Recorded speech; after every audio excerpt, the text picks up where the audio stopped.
그 취업 준비를 하면서 네. 면접을 여러 번 갔었는데요. 네. 최종 면접에서 항상 들었던 말이 여잔데 일을 잘할 수 있겠냐 이거였습니다.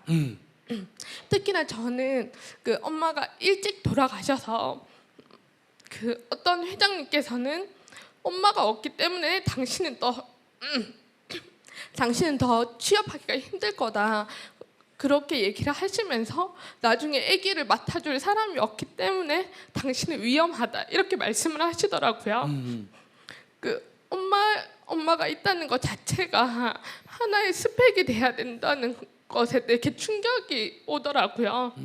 그러고 나서 이제 자신감이 많이 떨어지고 면접이 이제 트라우마처럼 무섭다고 느껴지더라고요. 이걸 어떻게 해결해야 될지. 근데 그런 말한 사람은 이게 차별주의 아니야. 차별주의. 네 피부 색깔이 검어가 네 되겠어 이런 말이나 네 여자애라가 되겠어라든지 네 엄마가 없어 되겠어. 근데 그건 적절한 언어가 아니야. 그 사람들이 교양이 없어서 그래. 알았어요? 그러니까 그런 거를 그런 그 교양 없는 사람의 말에 구애받을 필요가 없어. 자기 한 봐. 엄마가 없으면 내가 잘할 때 조금 힘이 든 건 사실이야. 그러나 미래로 봤을 때는 엄마가 없는 게 훨씬 좋아. 이유는 엄마가 없기 때문에 자기는 빨리 어른이 된 거야. 무슨 말인지 알겠어? 네. 아까 저 옆에 저런 애처럼 아직도 엄마 밑에 들어가가지고 밥 얻어먹고 저렇게 살면서 엄마 욕하고 그러는데 엄마가 없으면 첫째 저 옆에 친구처럼 맞을 일이 없었잖아. 그지? 욕 얻어먹을 일도 없었고 간섭도 별로 없었잖아. 그리고 얼마 좋아. 나는 요즘 엄마 때문에 애들이 죽겠다는데 엄마 없는 게 자기 얼마나 좋아. 친구들 학교 다닐 때 안 부러워해서?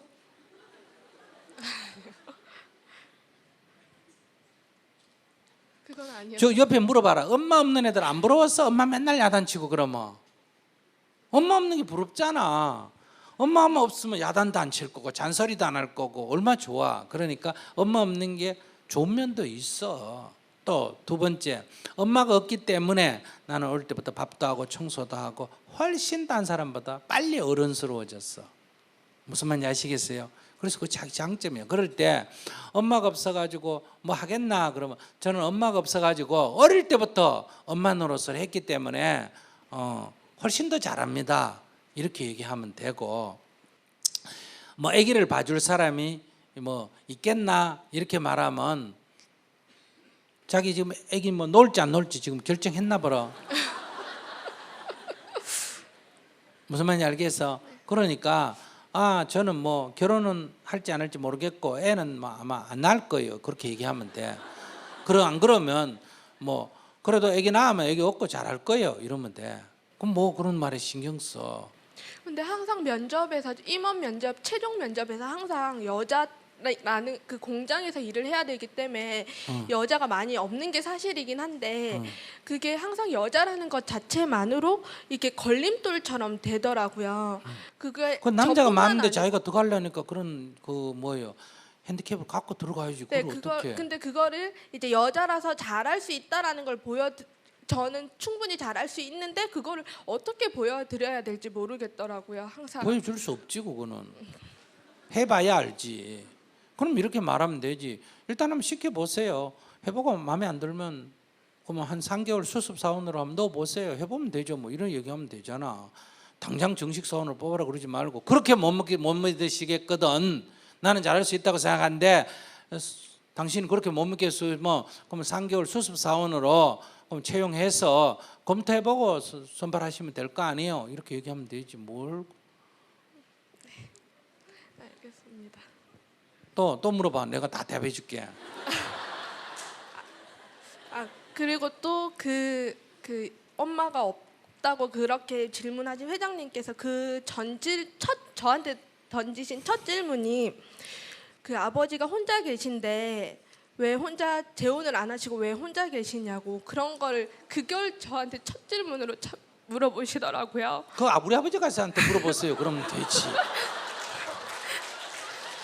그건 뭐 어렵다고 그래.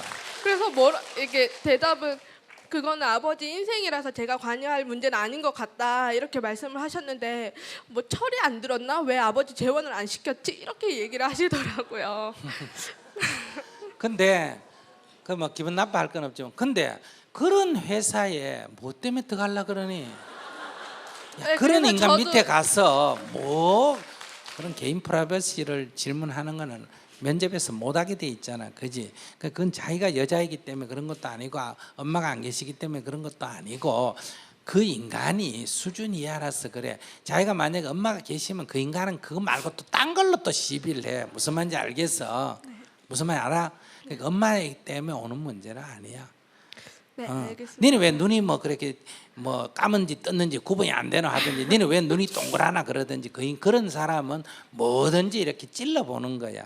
알았어요? 네, 근데 알겠습니다. 근데 두 가지야. 인간이 진짜 교양이 없어서 그런 것도 있고 성격이 약간 괴팍해 가지고 이렇게 상대가 좀 성질나게 이렇게 콕 찔러 가지고 저기 어떻게 반응하나.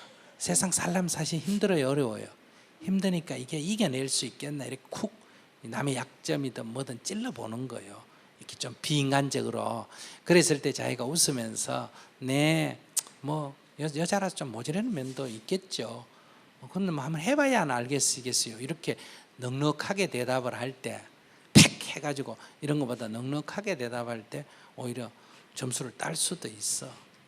그러니까 두 가지. 하나는 찔러보가지고 약점을 오히려 팍 찔러가 사람 속을 뒤집어 놔서 어떻게 반응하나를 보려는 그런 심술꾸러기가 있어. 왜냐하면 이 험악한 세상에 들어와가지고 성질 더럽게 들어와가지고 삐지고 이럴까 싶어가지고 그런 경우는 오히려 내가 담담하게 웃으면서 대하는 게 좋고 또 두 번째는 그 인간이 진짜 교양이 없어서 그렇다 그러면 그런 회사에 굳이 내가 다닐 필요가 없어. 그렇기 때문에 그런 말에 상처를 입는 거는 자기가 거기에 열등의식을 갖고 있다는 거예요. 그러니까 오늘부터 어머니가 일찍 돌아가시고 잘한 건 아무런 인생의 부족함이 아니야.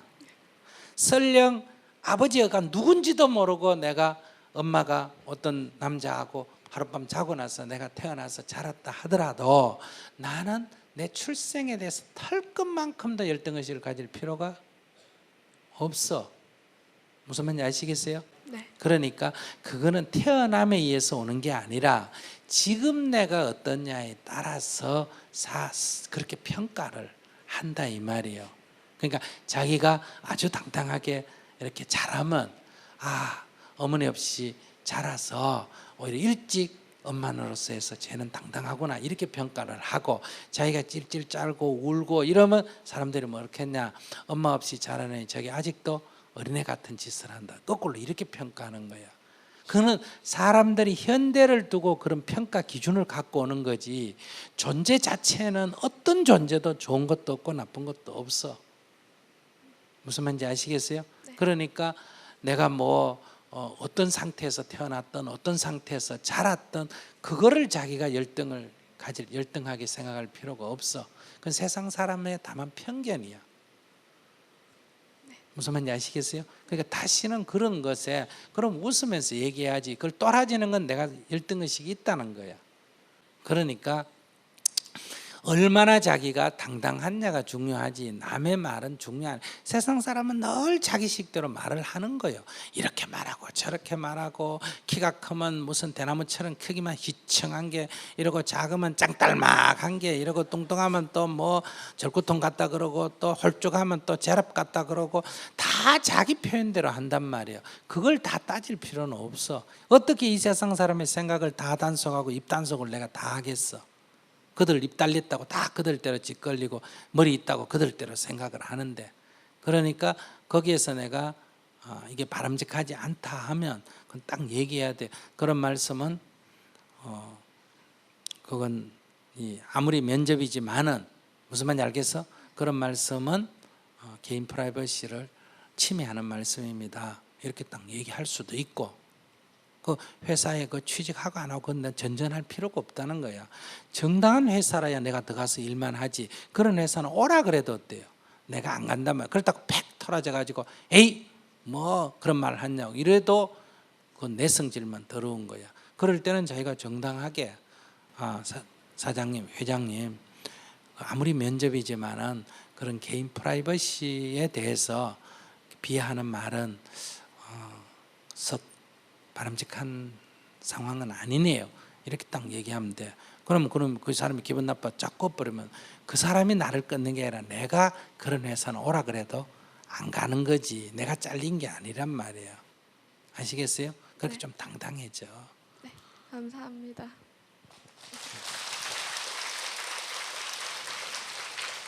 여러분들이 이렇게 면접을 해가 여러 번 떨어졌다. 그러면 면접을 많이 떨어져야 여러 번 면접을 봐요. 걸려야 여러 번 면접을 봐요. 떨어져야 여러 번 면접 보니까 한 30번, 50번 떨어지면 면접에 대해서 노하우가 생길까 안 생길까? 생기겠죠. 내가 충북대학교 갔는데 학교 교수님이 그럽니다. 자기 학교에 면접을 179번 만에 걸린 학생이 있대요. 자기 그만큼 봤나?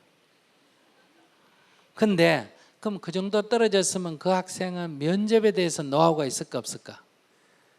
내가 딱 교수가 그 얘기했어. 내가 딱 듣자마자 그 학생은 면접에 대해서 노하우가 있겠네. 강연해도 되겠네. 그랬더니 교수님이 스님 어떻게 그렇게 잘 아세요? 그래. 그 학생이 후배들에게 면접에 대해서 강연하러 온다는 거예요. 그러면 그 떨어질 때는 참 그게 안 좋은 거였지만은 그렇게 함으로 해서 그 사람은 적어도 면접 보는 데 있어서는 후배들에게 떨어진 사람을 뭐 해줄 수도 있고 격려해 줄 수도 있지. 자기는 179번 떨어졌으니까 격려해 줄 수도 있고 면접의 문제가 뭔지를 지도해 줄 수도 있잖아. 근데 그게 바로 불행인 것 같지만 실제로는 그 사람에게 능력을 키워준 거다 이 말이에요. 그렇게 여러분들이 자신의 젊은일 때 겪는 모든 삶을 내가 주어지는 나에게 환경들을 이렇게 나의 자산으로 전환시키는 것, 이거를 굳이 말하면 수행이라고 할 수 있어요. 이렇게 할 때 여러분들의 인생이 훨씬 풍부해져요. 그렇게 살아가시기 바랍니다. 행복하십시오.